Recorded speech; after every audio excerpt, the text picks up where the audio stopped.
Hello friends. তো আজকের আমাদের মূল বিষয় হচ্ছে আইএসও। ক্যামেরার খুব গুরুত্বপূর্ণ সেটিং হচ্ছে আইএসও সেটিং। এই আইএসও সেটিং আপনি খুব সহজেই বুঝতে পারবেন আজকের এই ভিডিওতে। তো চলো ভিডিওটি শুরু করা যাক। আর চ্যানেলে নতুন হলে সাবস্ক্রাইব অবশ্যই করবেন এবং লাইক কমেন্ট শেয়ার অবশ্যই করবেন।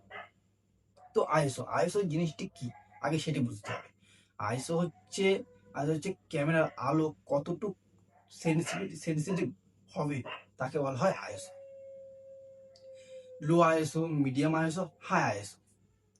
যেখানে আলোর পরিমাণ বেশি থাকবে বা ব্যাকগ্রাউন্ডের আলোর পরিমাণ বেশি থাকবে সেখানে আইএসও কম ইউজ করা হয়। 100 থেকে 200 আইএসও ইউজ করা হয়, তাহলে ছবি কি আসবে? ক্লিন আসবে, কোনো নয়েজ আসবে না, খুবই সুন্দর বা খুবই পরিষ্কার ক্লিন ছবি আসবে। যেখানে ব্যাকগ্রাউন্ডের আলো খুবই কম সেখানে হাই আইএসও ইউজ করতে হবে, 1600+।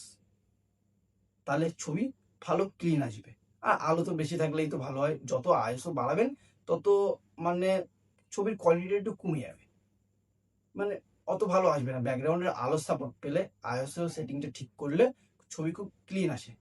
আর খুবই গুরুত্বপূর্ণ সেটিং হচ্ছে এই আইএসও। তো এবার লো আইএসও মানে হচ্ছে 100 থেকে 200, আর মিডিয়াম আইএসও মানে হচ্ছে 400 থেকে 800, আর হাই আইএসও মানে হচ্ছে 1600+। এবার আপনি ফটোগ্রাফি ভিডিওগ্রাফির জন্য খুবই ইম্পর্টেন্ট এই আইএসও জিনিসটা, সেটিংটা জানা, আইএসও জিনিসটা বোঝা। আইএসও জিনিসটা খুবই ইজি, আপনি হয়তো এই ভিডিওটি দেখে বুঝতেই পেরেছেন। তো ভিডিওটি ভালো লাগলে অবশ্যই সাবস্ক্রাইব করবেন।